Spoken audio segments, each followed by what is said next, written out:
आणि यानंतर बातम्यांचा वेगवान आढावा पाहूया बातम्यांचं अर्धशतक।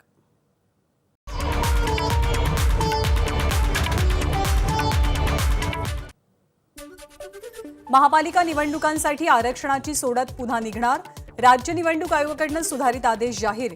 आरक्षणासाठी 26 जुलैला जाहिरात निघणार असल्याची माहिती। तर 5 ऑगस्टला अंतिम आरक्षण सोडत जाहीर होणार।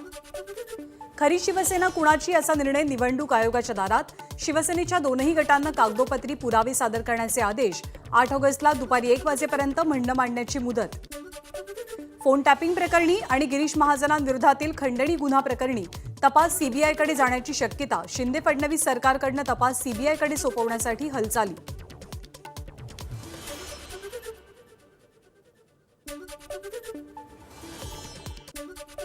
राज्यातील मंत्रिमंडळाचा विस्तार पुढच्या 3 ते 4 दिवसात। मंत्र्यांच्या यादीबाबत मुंबईत चर्चा होणार असल्याची मुख्यमंत्री एकनाथ शिंदेंची माहिती। आज भाजपच्या प्रदेश कार्यकारिणीची बैठकीसाठी राज्यभरातून 800 पेक्षा अधिक पदाधिकाऱ्यांची असेल उपस्थिती। शिंदेंच्या जीवाला धोका होता तरी ठाकरेंनी सुरक्षा नाकारली। शिंदे समर्थक आमदारांचे उद्धव ठाकरेंवरती गंभीर आरोप। तर एकनाथ शिंदेंची झेड सुरक्षाही ठाकरेंनी नाकारल्याचा आरोप। एकनाथ शिंदेंना झेड सुरक्षा देण्याबाबत ठाकरेंना सांगितलं होतं। 2 वेळेला ठाकरेंनी सुरक्षा देण्यास नकार दिल्याचा शंभूराज देसाईंचा आरोप। तर वरिष्ठ अधिकाऱ्यांसोबत शिंदेंच्या सुरक्षेविषयी चर्चा झाली होती। देसाईंचं विधान। गद्दारांना कारणं लागतात। शिंदे समर्थकांच्या आरोपांना आदित्य ठाकरेंचं प्रत्युत्तर। आता एक कारण पुढे करत असल्याचंही ठाकरेंचं विधान।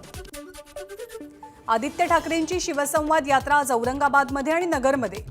दुपारी 4:30 वाजता आदित्य ठाकरे शिर्डीमध्ये कार्यकर्त्यांशी संवाद साधणार। त्यानंतर साईंचं दर्शन घेऊन मुंबईकडे रवाना होणार। अर्जुन खोतकर शिंदे गटात गेल्याची चर्चा। मात्र शेवटपर्यंत उद्धव ठाकरेंसोबतच राहणार असल्याचं म्हणत खोतकरांनी दिलं स्पष्टीकरण। चिपळूणमध्ये एकनाथ शिंदेंचे बॅनर शिवसैनिकांनी फाडले।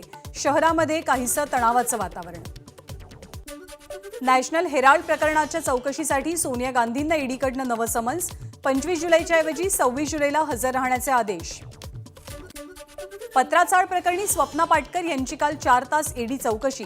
संजय राऊत यांच्याशी संबंधित प्रकरणी स्वप्ना पाटकर यांची ईडीकडून दुसऱ्यांदा चौकशी।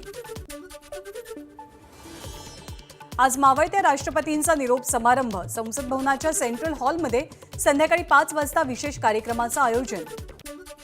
कोकणातील रिफायनरी प्रकल्पाला वेळ लागत असल्यामुळे अरामको कंपनी नाराज। 2016 पासून जागा निश्चिती आणि राजकीय विरोधामुळे रिफायनरीचा प्रकल्प रखडला। सध्या केंद्र सरकार आणि कंपनीत बोलणी सुरू असल्याची माहिती। राज्यामध्ये शिंदे फडणवीस सरकार सत्तेवरती येताच पंतप्रधान नरेंद्र मोदींच्या महत्त्वाकांक्षी बुलेट ट्रेन प्रकल्पाला वेग। National high speed rail corporation लिमिटेडनं बुलेट ट्रेनच्या बीकेसी स्थानकासाठी निविदा मागवल्या। हार्बर आणि पश्चिम रेल्वे मार्गावरती उद्या मेगा ब्लॉक। तर मध्य रेल्वेच्या भायखळा आणि माटुंगा दरम्यान आज रात्री 11:30 वाजल्यापासून ब्लॉकची सुरुवात। आपत्कालीन साखळीमुळे मध्य रेल्वेची डोकेदुखी वाढली। 4 ते 17 जुलै दरम्यान मध्य रेल्वे मार्गावरती आपत्कालीन साखळी खेचल्याच्या 120 प्रकरणांची नोंद। आपत्कालीन साखळीमुळे रेल्वेच्या वेळापत्रकाचाही खोळंबा। नाशिकच्या सावरपाड्यामधील नदीवरती नवा लोखंडी पूल उभारला जाणार। एबीपी माझाच्या बातमीची दखल। नव्या पुलामुळे महिलांचा जीवघेणा प्रवासही थांबणार। विदर्भात पुढचे 2 दिवस जोरदार पावसाचा अंदाज। तर नागपूर, चंद्रपूर, गोंदिया आणि गडचिरोलीमध्ये मुसळधार पावसाची शक्यता। राज्यात झालेल्या जोरदार पावसामुळे शेतकऱ्यांचं प्रचंड नुकसान। शेतकरी मदतीच्या प्रतीक्षेत। तर सरकारकडून अद्याप कोणतीही मदतीची घोषणा नाही। मुसळधार पावसामुळे महाराष्ट्रात आतापर्यंत 110 जणांचा मृत्यू। तर 218 जनावरही दगावल्याची माहिती। पालघरच्या भाटीपाड्यात रस्त्याअभावी रुग्णांचे हाल। पावसाळ्यात रुग्णांना झोळीत घालून रुग्णालयात नेण्याची वेळ। तात्काळ उपाययोजना करण्याची ग्रामस्थांची मागणी। हिंगोलीमध्ये लसीकरणासाठी आरोग्य कर्मचाऱ्यांना गुडघावर पाण्यातनं काढावी लागते वाट। हिंगोलीच्या बर्गेवाडी गावातलं भीषण वास्तव। मुसळधार पावसामुळे बरसणाऱ्या पावसानं धबधबे प्रवाहित। तर साताऱ्याच्या भांबवली वजराई धबधब्याचं मनमोहक दृश्य कॅमेऱ्यात कैद। कटरा इथल्या वैष्णोदेवी मंदिर परिसरात पहाटे 4 वाजल्यापासून जोरदार पाऊस। तुफान पावसामुळे यात्रेत विघ्न। यात्रेकरूंचेही हाल। गुजरातच्या 4 जिल्ह्यांमध्ये पावसाचा रेड अलर्ट. नागरिकांना सतर्क राहण्याच्या सूचना. प्रशासनही अलर्ट मोडवर. पश्चिम बंगालमधील शिक्षक भरती घोटाळ्यात ईडीची मोठी कारवाई. 2 मंत्र्यांच्या घरासह 13 ठिकाणी छापे. कारवाईमध्ये 20 कोटी रुपयांची रोकड जप्त. कांदिवली रेल्वे स्थानकात मस्ती करणं तरुणाच्या जीवावर बेतलं.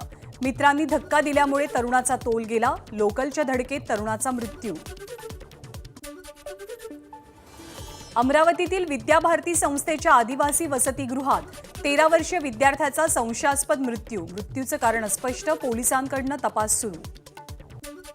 मुंबई पुणे एक्सप्रेस मार्गावर खासगी बसचा अपघात. अपघातात चालकाचा मृत्यू तर 7 प्रवासी किरकोळ जखमी. जालना जिल्ह्यातील नागेवाडीमध्ये 2 गटात तुंबळ हाणामारी. जमावाला पांगवण्यासाठी पोलिसांकडून हवेत गोळीबार. मारहाणीत 3 जखमी. इंदापूर अकलूज मार्गावरती झाड अंगावर पडून एकाचा मृत्यू. सार्वजनिक विभाग झाड कापत असताना अपघात झाल्याचा मृतांच्या नातेवाईकांचा आरोप. नागपूरमध्ये नो पार्किंगच्या कारवाईवेळी पोलिसांनी बाईकसह तरुणालाही उचललं. घटनेचा व्हिडिओ व्हायरल. नीरव मोदींना ईडीचा दणका. हिरे, दागिने आणि बँक बॅलन्ससह 256 कोटींची संपत्ती ईडीकडून जप्त. आतापर्यंत नीरव मोदीची 2650 कोटींची मालमत्ता जप्त करण्यात आल्याची माहिती. मुंबईतली दुकानं किंवा आस्थापनांवरती मराठी पाट्या लावण्यासाठी 30 सप्टेंबरपर्यंत मुदतवाढ. मुंबई महापालिकेची उच्च न्यायालयात माहिती.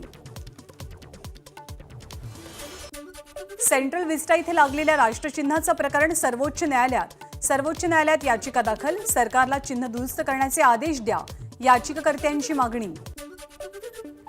उदयपूर किलिंग प्रकरणातील 8व्या आरोपीला एनआयएकडून अटक. 19 वर्षीय मोहम्मद जावेद एनआयएच्या ताब्यात. देशात मंकी पॉक्समुळे चिंता वाढली. केरळमध्ये मंकी पॉक्सच्या 3ऱ्या रुग्णाची नोंद. 3ही रुग्ण परदेशातनं भारतात आल्याची माहिती. आयकर विवरणपत्र भरण्यासाठी 31 जुलैनंतर मुदतवाढ मिळणार नसल्याचं केंद्र सरकारचं स्पष्टीकरण. अजूनही 4.5 कोटी करदात्यांचं विवरणपत्र बाकी असल्याची माहिती. 68व्या राष्ट्रीय चित्रपट पुरस्कारांची घोषणा. राष्ट्रीय पुरस्कारात मराठी सिनेमांचा ठसा. गोष्ट एका पैठणीची सर्वोत्कृष्ट मराठी सिनेमा.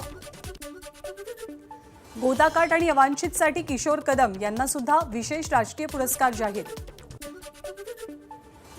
जून सिनेमासाठी सिद्धार्थ मेननला विशेष पुरस्कार जाहीर. निखिल महाजन लिखित आणि सुरुद गोडबोले दिग्दर्शित जून सिनेमाचा राष्ट्रीय पुरस्कारांमध्ये बोलबाला. मी वसंतराव सिनेमातील सर्वोत्कृष्ट पार्श्वगायन म्हणून राहुल देशपांडेंना पुरस्कार. तर ध्वनी संयोजक अनमोल भावे यांना फीचर फिल्म श्रेणीतील सर्वोत्तम ध्वनी संयोजकाचा पुरस्कार घोषित. मराठी चित्रपटांच्या विभागात अमोल गोळे दिग्दर्शित सुमी या चित्रपटाला सर्वोत्कृष्ट बालचित्रपटाचा पुरस्कार जाहीर. तर सर्वोत्कृष्ट बालकलाकाराचा पुरस्कार आकांक्षा पिंगळे आणि दिव्येश इंदुलकर यांना जाहीर. ज्येष्ठ लेखक आणि कादंबरीकार नंदा खरे यांचं निधन. वयाच्या 76व्या वर्षी पुण्यात घेतला अखेरचा श्वास. विहान सूर्यवंशी दिग्दर्शित रूपनगर के चीते या चित्रपटाची पहिली झलक. 16 सप्टेंबरला सिनेमा होणार प्रदर्शित. कोण होणार करोडपती या कार्यक्रमात बीजमाता राहीबाई पोपेरे यांची विशेष उपस्थिती. तर अभिनेता प्रसाद ओक आणि अभिनेत्री प्राजक्ता माळीचाही सहभाग. टीम इंडियाच्या वेस्ट इंडिज दौऱ्याची विजयी सुरुवात. रोमहर्षक सामन्यात 3 धावांनी विजय. कर्णधार शिखर धवन विजयाचा शिल्पकार. खो खो 2022 सीझन 1चं मराठीतूनही प्रक्षेपण करा. मराठी एकीकरण समितीची मागणी. मराठी वगळता इतर भाषांमधनं प्रक्षेपण होणार असल्यानं आक्षेप.